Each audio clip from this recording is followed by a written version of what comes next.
Let the galaxy record this day. The king boomed, voice amplified by resonant chambers hidden within the hall. Humanity, that small infestation from a spiral's edge, has been erased. Their chaos has ended. Their threat is extinguished. Their extinction is the crown jewel of my reign. A roar of applause, claps, screeches, and tail thumps cascaded through the chamber. Alien diplomats turned to one another, muttering jests about primitive humans and their ridiculous weapons, about how it took them so long to die. One avian senator with bright feathers leaned toward a reptilian peer. Fragile bipeds. They cracked like eggshells. Why did they ever frighten us? Laughter spilled from their rows.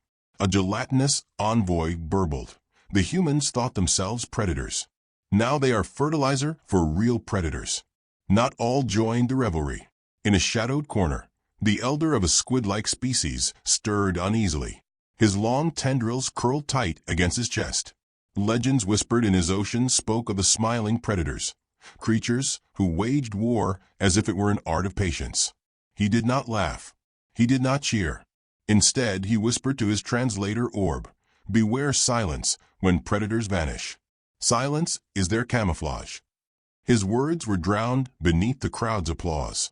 The king spread his chitinous arms, savoring the chamber's approval. Never again shall their crude iron songs darken our skies. Never again shall their stubborn defiance wound our armies. Their ashes scatter across a burned cradle world, their colonies reduced to vapor. They are finished. The word finished echoed, ringing hollowly through the vaulted ceiling. Senators applauded again, though beneath the celebration ran an undercurrent of relief too fragile to disguise. Even in victory, some had always feared the humans more than they would ever admit. Then the doors at the far end of the hall opened with the softest sigh. No horns announced her. No guards proclaimed her name. She simply entered, step by deliberate step, like a guest arriving late to a play she had been written into centuries before. She was small against the grandeur of the Senate, a human woman, 30 years of age, dressed in diplomatic black with no ornaments save for the faint shine of polished boots. Her hair was bound with austere precision, her shoulders squared though her frame was slight. She moved with calm gravity, her eyes steady, as though the whole assembly belonged to her gaze alone. The chamber fell to a hush not of reverence, but of bewilderment. A species declared extinct had no business entering the Senate alive. Some whispered that it was theater, a staged performance by the king to mock the fallen. Others muttered hologram, trick, puppet. But those who had studied humanity knew the name whispered in older records, Baba Yaga, the witch of human legends. The name soldiers spoke before death. She reached the center of the chamber and lifted her chin. Her voice, though soft, carried with remarkable clarity. "I come as envoy. My name is irrelevant. You may call me representative of the extinct." The silence cracked with laughter. Senators bellowed, slapped their appendages against railings, hissed jokes into translators. One insectoid general barked, "Shall we debate with phantoms now?" A mammalian noble sneered. Perhaps she escaped in a cupboard while the rest burned. Even the king chittered a rasping laugh. "You dare mock my decree with this ghost, this theater?" But the woman did not flinch. Her eyes lingered on the king, unblinking. "I mock nothing. I am merely late to your funeral speech." The humorless weight of her tone shifted the air. Some laughed louder to cover unease. Others glanced at her hands, calloused, faintly scarred, not the hands of a diplomat, but of one who had survived in blood and fire. A lizard-like senator narrowed his eyes. "Explain yourself, ghost." She folded her hands, posture impeccably polite, the gesture of a guest before a host. "Humanity," she said with a faint smile, "is poor at extinction. We have never mastered the art. We die often, yes, in millions, in billions even, but we do not end. We spread. We endure. We linger in the cracks you overlook. Like weeds, like cockroaches, like bad songs you cannot forget no matter how loudly you try to silence them." A ripple of murmurs ran through the chamber. A few senators chuckled at the strange metaphors, unfamiliar with cockroaches or weeds. Others frowned, sensing that her words were not humor, but warning disguised as jest. One avian diplomat tilted her head. So you claim there are survivors? Hiding in rubble? This is no empire, no threat. The woman's lips curved just enough to suggest amusement. We need not be an empire. It only needs soil. The king's mandibles clicked in irritation. You speak riddles. The galaxy is cleansed of your kind.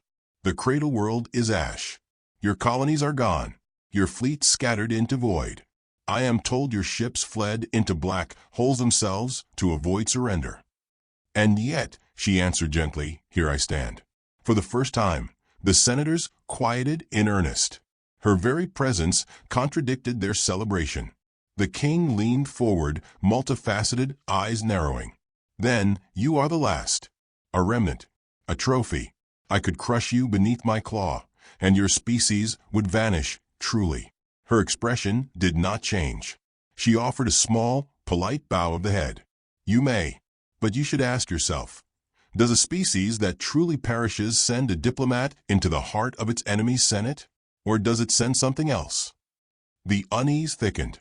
The squid-like elder whispered again, voice shaking. She smiles too much. Predators smile before they bite. An insectoid guard hissed toward the king, asking permission to seize her. The king lifted a claw to still him, watching her with predatory suspicion. What purpose brings you here, ghost of earth? To remember, she said softly. To speak what must be spoken. And perhaps, her gaze swept the assembly, to offer you mercy you do not deserve. The chamber erupted. Senators shrieked in outrage, scoffed, hurled accusations of blasphemy. Mercy from an extinct species? Absurd. Impossible. Yet beneath the outrage lay a crawling fear, the way prey animals sense a hunter in the tall grass even before they see the shadow. She raised her voice only slightly, enough to glide over their noise. Your histories will tell you humans were reckless, brutal, and doomed. That we destroyed ourselves as much as others. You will forget the other half. That we endure because we plan, we wait, we choose our moment. We smile while bleeding, and you mistake it for surrender. You mistake courtesy for weakness. You mistake patience for absence. Her eyes found the king again. That is why your declaration rings hollow. The king slammed his clawed fist against the throne's arm, shattering the crystalline armrest. You dare challenge me in my chamber? You dare suggest humans yet live? I will tear the truth from you, limb by limb. Her smile broadened just slightly, enough for those who watched her closely to feel the cold edge behind it. You may try, but you will find truth has already been seated in your walls, your codes, your armies. It listens even now. A faint tremor rippled through the floor, imperceptible to most, but enough to make the squid elder's tendrils coil tight. He whispered a prayer to a god of the abyss. He knew the taste of approaching storms. The king gestured sharply. Guards began to advance, their armor glinting with the Senate's light, weapons leveled at the lone figure. The chamber buzzed with anticipation, some eager for spectacle, others desperate to see the woman silenced before her words rooted deeper. But she did not retreat. She did not raise her hands. She only stepped one pace closer to the throne, her voice a quiet thread woven through the charged silence. Kings have declared many things in their reigns. They declared empires eternal. They declared enemies broken. They declared themselves gods. And yet all those kings are dust. Perhaps extinction is not ours to claim, but yours. The guards hesitated. Something in her calm unnerved them, as though they approached not a fragile remnant, but a predator waiting for permission to strike. The chamber's air felt heavier, thick with a dread no one could name. She tilted her head, her eyes glinting under the Senate's crystalline lights. Check under your bed before you sleep tonight, Your Majesty. You may find the extinct already waiting. The chamber went still, silence so deep it seemed to devour sound itself. The king's mandibles clicked open, a retort rising in fury. But in that instant, before he could speak, the Senate's great doors boomed shut of their own accord, echoing like the sealing of a tomb. The great doors remained sealed, their metallic groans still echoing through the vaulted hall like a dirge. Even the buzzing translators hesitated, faltering mid-syllable as though machines themselves had grown uncertain. The guards froze, weapons half-raised. All eyes turned toward the lone human standing in the center of the chamber. She did not move, her stillness more commanding than the king's thunder. Her smile, faint and unshaken, made the silence intolerable. The king straightened slowly, mandibles flaring. "Tricks," he rasped. "Cheap tricks to startle a senate of empires. You believe doors closing make you powerful." Her voice flowed soft and measured. "No, I believe your reaction makes me powerful." The chamber muttered. Some scoffed, others shifted uneasily. A feathered senator raised his crest. "She is nothing but a remnant playing riddles." Why does the king grant her words? Because he had to. The king's pride would not allow silence to win. He leaned forward. "You claim survival. You claim your species crawls in the dark like vermin. Prove it. Where are your fleets? Where is your empire? Show us something beyond smug smiles and closing doors." She folded her arms lightly, posture composed. "Ah, fleets and empires. You measure life by monuments and armies. That is why you misjudged us. We are less cathedral, more fungus.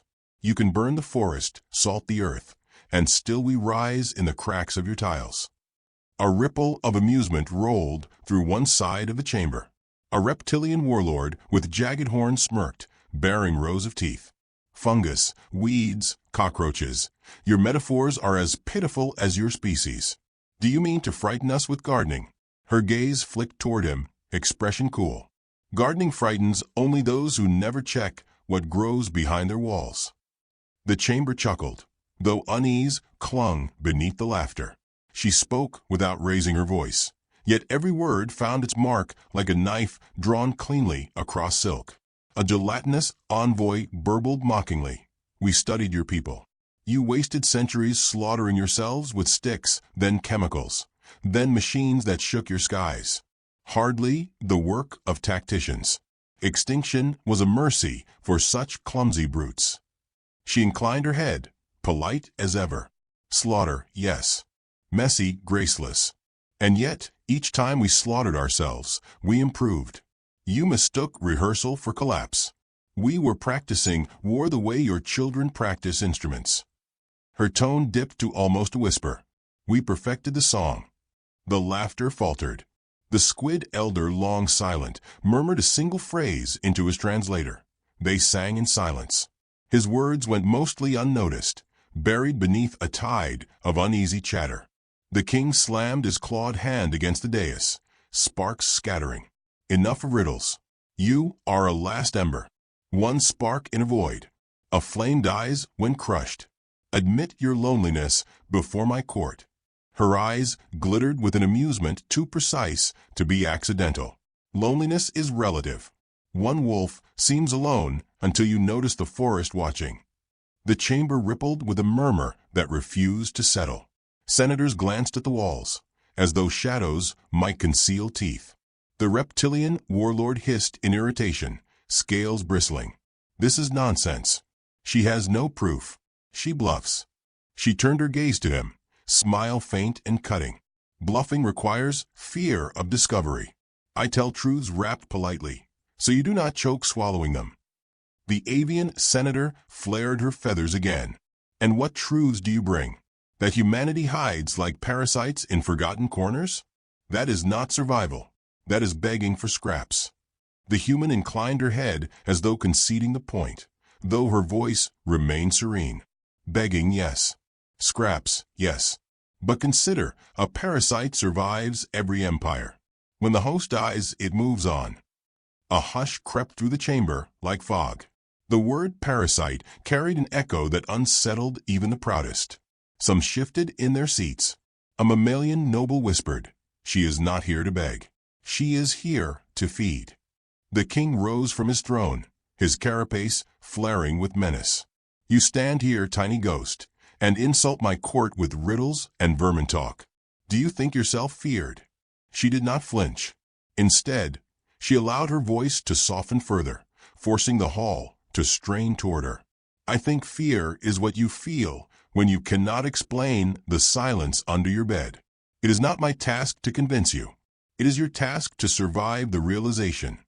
The squid elder's tendrils quivered, eyes wide. He whispered, almost praying, "Extinction is camouflage." His translator repeated the words, thin and trembling.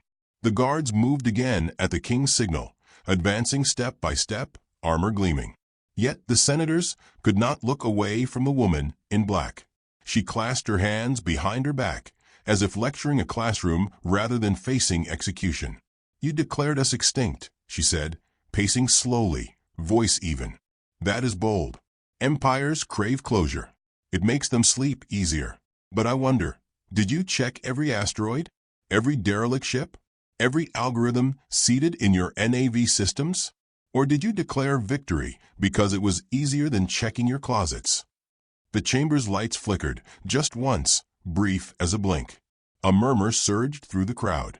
The king roared, "Sabotage." She raised her brows, feigning innocence. "Oh no, surely not sabotage.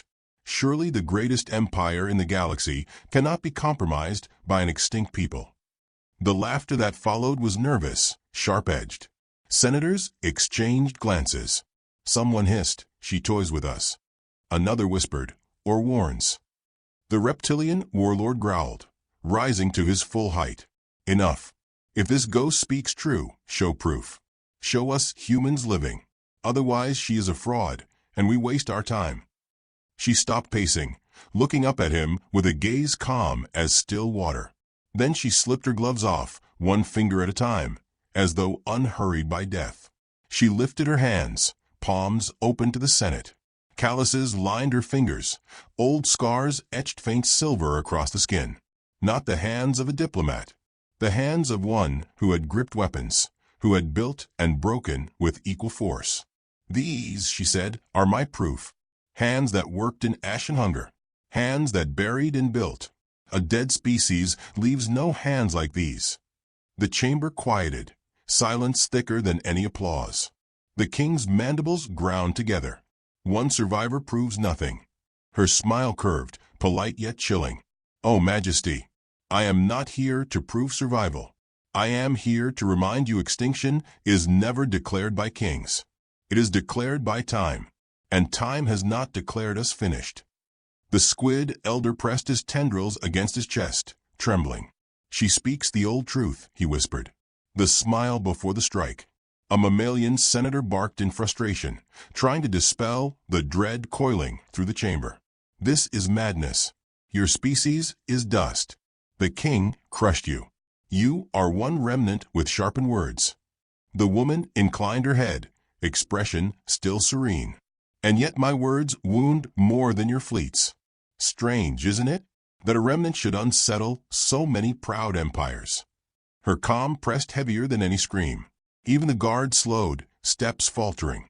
The king's rage vibrated the chamber, but beneath it lay something he could not banish: doubt. She let silence breathe, then spoke the words that cut deepest. "Your empire is vast, yes. Your armies unmatched, yes.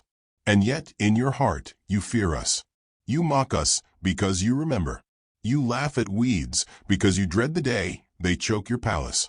You call us parasites because you know parasites win in the end." The hall shifted with unease. For every alien who scoffed, another shifted uncomfortably, their eyes betraying doubt. The king slammed his claw down again, voice thunderous. "Enough. Guards, seize her now. End this game." The guards surged forward, weapons drawn. But just as they neared her, the Senate lights dimmed again, this time longer, shadows stretching across banners and walls. Holographic displays flickered with static.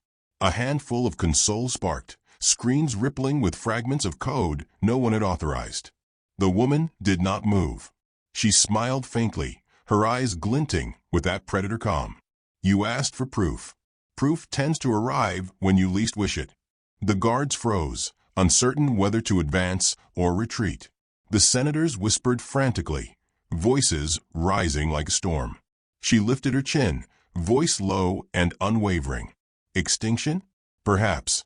But if you must know the truth, Majesty, You declared humanity dead before checking whether the grave was empty. The king opened his mandibles to roar a retort, but the words died as the great banners behind him flickered, not cloth, but projection, overwritten with an unfamiliar emblem. A circle split by 3 jagged lines, a symbol that no alien could place, but every soldier present recognized from captured whispers. Human.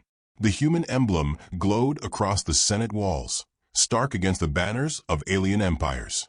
A circle torn by 3 jagged lines, crude yet unforgettable, pulsed in red as though painted in blood. The chamber stilled, silence sweeping through rows of species that prided themselves on never bowing to fear. Yet in that moment, every senator stared as if the emblem itself stared back. The king slammed a claw against the dais. Sparks scattered. Sabotage, he thundered. Holographic interference. Guards, purge the systems, seize the intruder. But the systems did not obey. Screens across the chamber rippled with static before resolving into fragments of human script, indecipherable to alien eyes, but unmistakable in intent. Lines of code scrolled like scripture, each one embedding itself deeper into the Senate's infrastructure. Doors sealed. Locks clamped. Translators hissed with feedback. The vast chamber groaned as though the building itself had turned hostile. The guards hesitated, confusion thickening. The human woman, Baba Yaga, remained perfectly still, as though none of it surprised her. She regarded the emblem calmly, as though admiring an old friend. Then she spoke with the same soft cadence she had used all along. You celebrated extinction without checking your own arteries. You thought us gone, but we were already inside your blood. A senator with plated scales roared, his tail striking the floor. Trickery. This is nothing but theater. He gestured wildly toward her. End her before the farce spreads. The guards advanced again, but slower now, their steps dragging beneath the weight of doubt. She did not raise her hands in surrender. Instead, she unbuttoned her diplomatic jacket with deliberate care, revealing beneath it a simple harness of leather and steel. No ornament, no crest, only utility. Holstered at her side gleamed a weapon of unmistakably human make. Compact, brutal, designed not for show but for killing. The sight rippled through the chamber like a cold wind. One avian diplomat gasped, feathers shivering. How did such a relic pass our scans? The king snarled, it matters not. She is one against thousands. Her smile tilted faintly. One is always enough. The first guard lunged, a towering insectoid encased in shimmering armor. With a movement so swift it seemed impossibly rehearsed, she sidestepped, seized his weapon arm, and twisted. The crack resounded through the chamber as armored joints snapped. She pivoted with precise economy, driving the guard into the floor, weapon wrenched free before his body landed. Gasps surged from the Senate. The reptilian warlord leaned forward, eyes narrowing. She fights like an apex, he muttered, unable to mask both fear and admiration. The second guard swung a blade toward her neck. She dropped low, rolling under the arc, rising behind him with her borrowed weapon pressed to the joint of his armor. A sharp burst, alien alloy shattered. He collapsed. 2 guards fallen, and she had barely moved more than 3 steps. She exhaled softly, as though bored, then looked up toward the throne. Majesty, if this is extinction, I must confess it feels familiar. The king's mandibles flared. He shouted for more guards. The chamber flooded with them, weapons humming, energy field sparking. Yet hesitation slowed them. None had expected a single unarmed human to dismantle their finest with such ease. She shifted her stance, shoulders loose, grip steady. Her eyes scanned them not like prey cornered by hunters, but like a hunter choosing where to strike first. She spoke, her tone almost conversational. You studied our wars. You counted our dead. But you never understood we count differently. We do not measure survival by cities or fleets. We measure by one thing only, how much pain we can bear before breaking. And we never break the way you think. Then she moved. The chamber erupted into chaos. Guards lunged, weapons blazing. She wove through them with terrifying grace, each movement honed by years of violence, distilled into muscle memory. Every shot she fired struck joints, gaps, throats. She improvised with efficiency, slamming one guard into another, ripping blades from hands, turning their own momentum against them. No flourish, no wasted motion.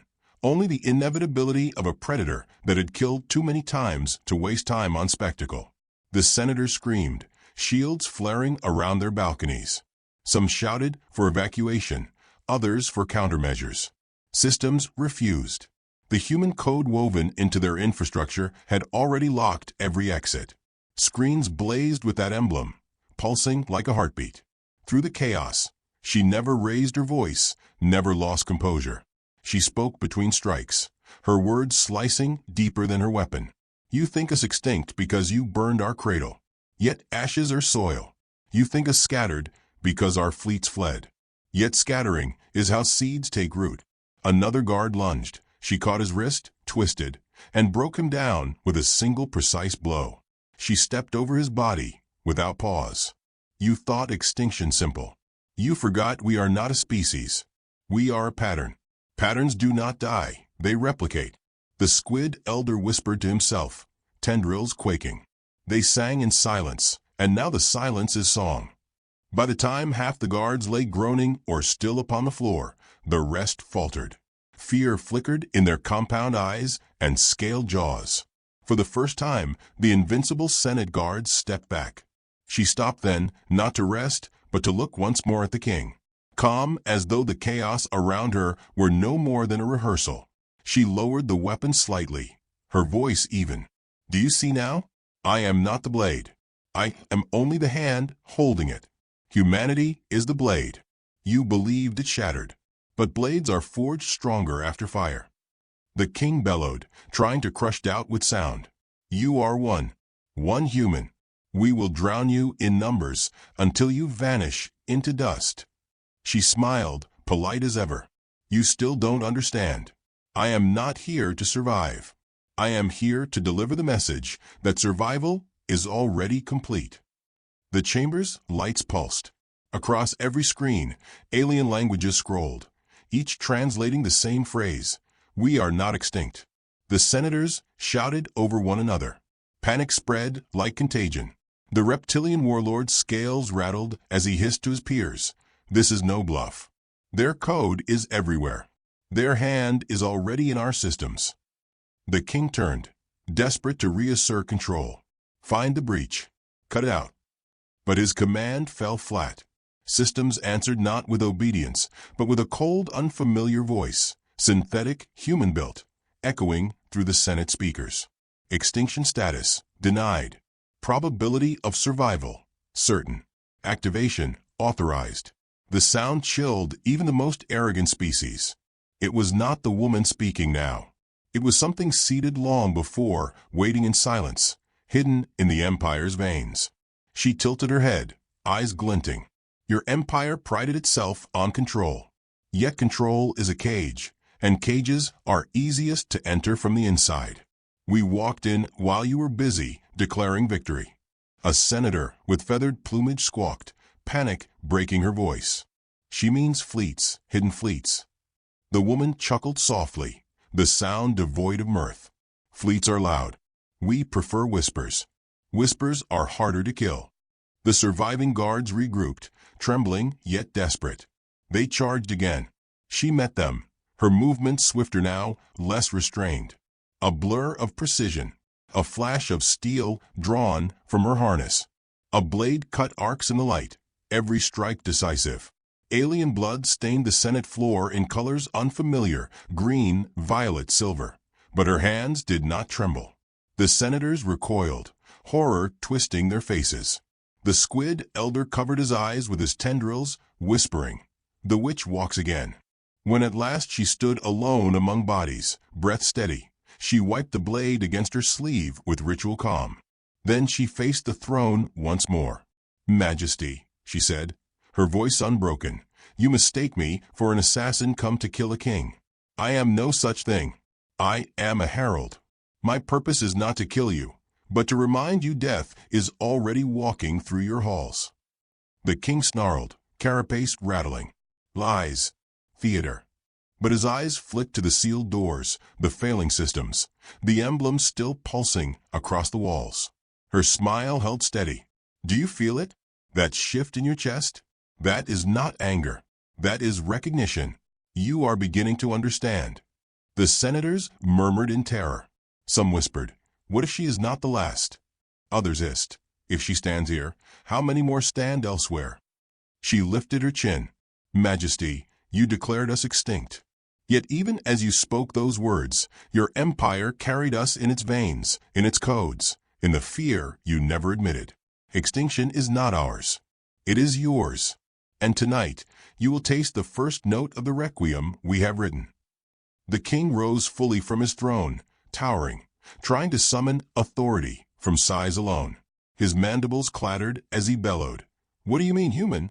What have you done?" She let the silence stretch, savoring the question, then spoke with quiet certainty.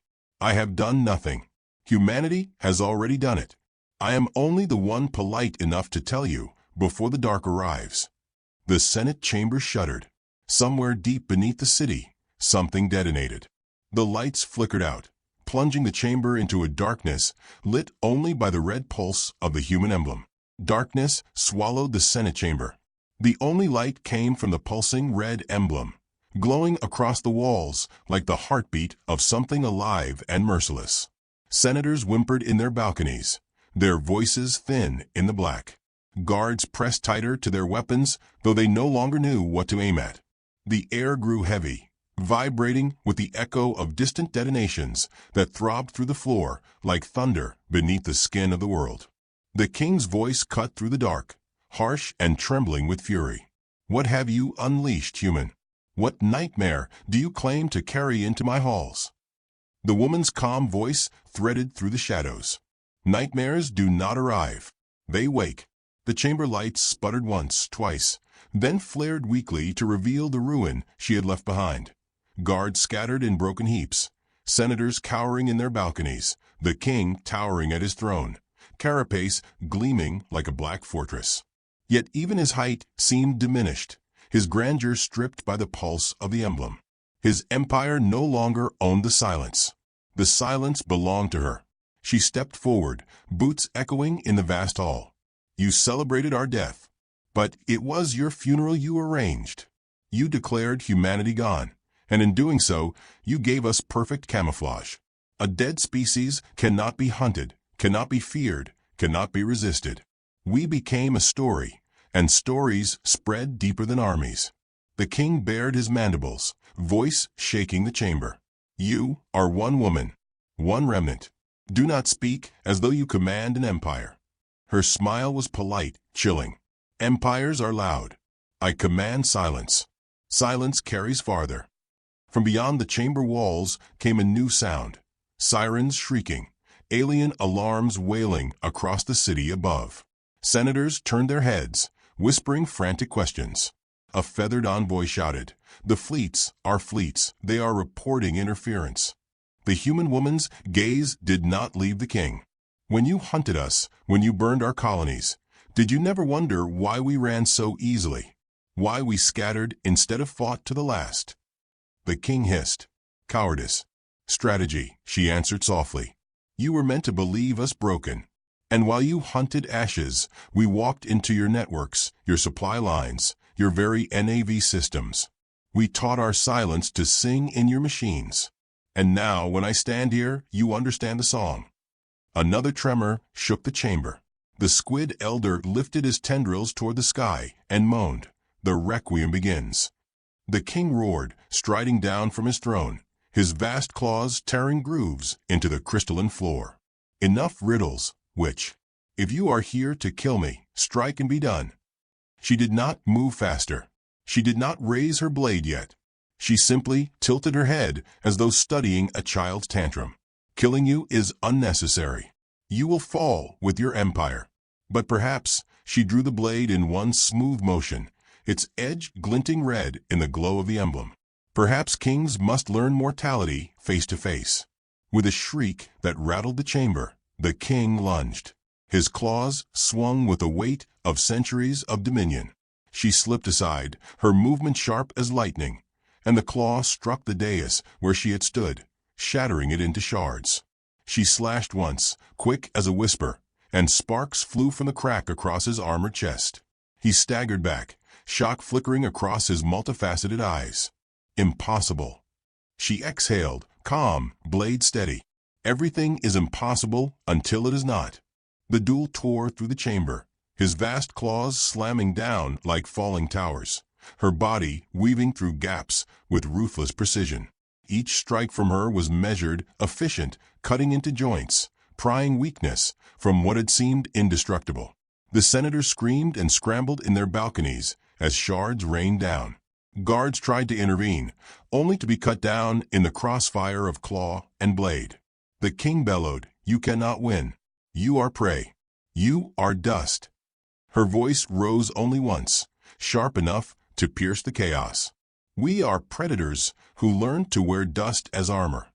At last, he faltered, one claw dragging heavy, ichor spilling thick and green across the floor.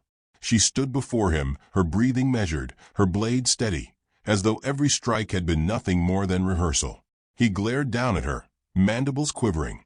"If you strike me, the galaxy will burn in war." She stepped closer, gaze unflinching. "Majesty, the galaxy is already burning. You just didn't notice the fire was under your throne." Then, with one precise thrust, she drove the blade between the plates of his chest. The hall fell into silence as the king staggered, eyes wide, his great form trembling. He collapsed onto the shattered dais, claws twitching, ichor pooling beneath him. The senators gasped, whispers erupting like waves against cliffs. Some hissed in terror, others wept, others stared as though witnessing the death of a god. The woman wiped the blade clean against her jacket and returned it to its sheath with ritual calm. She did not raise her arms in victory. She did not gloat. She simply looked at the Senate, her gaze sweeping across every trembling species. "You think me executioner, but I am only the herald. This is not humanity's return. This is its reminder. We are not gone. We are not finished. We are patient." A mammalian senator shouted desperately, "What do you want?" Her smile deepened, sharp as winter sunlight. "Want? Nothing. Humanity never asks. Humanity decides. We decide when silence ends. And tonight, silence has ended." Alarms blared louder from beyond the chamber. Holograms across the walls flickered, showing alien fleets surrounded by shadows, unfamiliar ships rising from the void, vessels small yet fast, human in design. Senators cried out as comm feeds crackled through, broadcasting panicked voices of their commanders. Unknown fleets, codes embedded in our systems, they were here the whole time. The woman turned toward the great doors, which creaked open at last, revealing only darkness beyond. She spoke without looking back. Extinction was never our end. It was our mask. And now that mask is broken.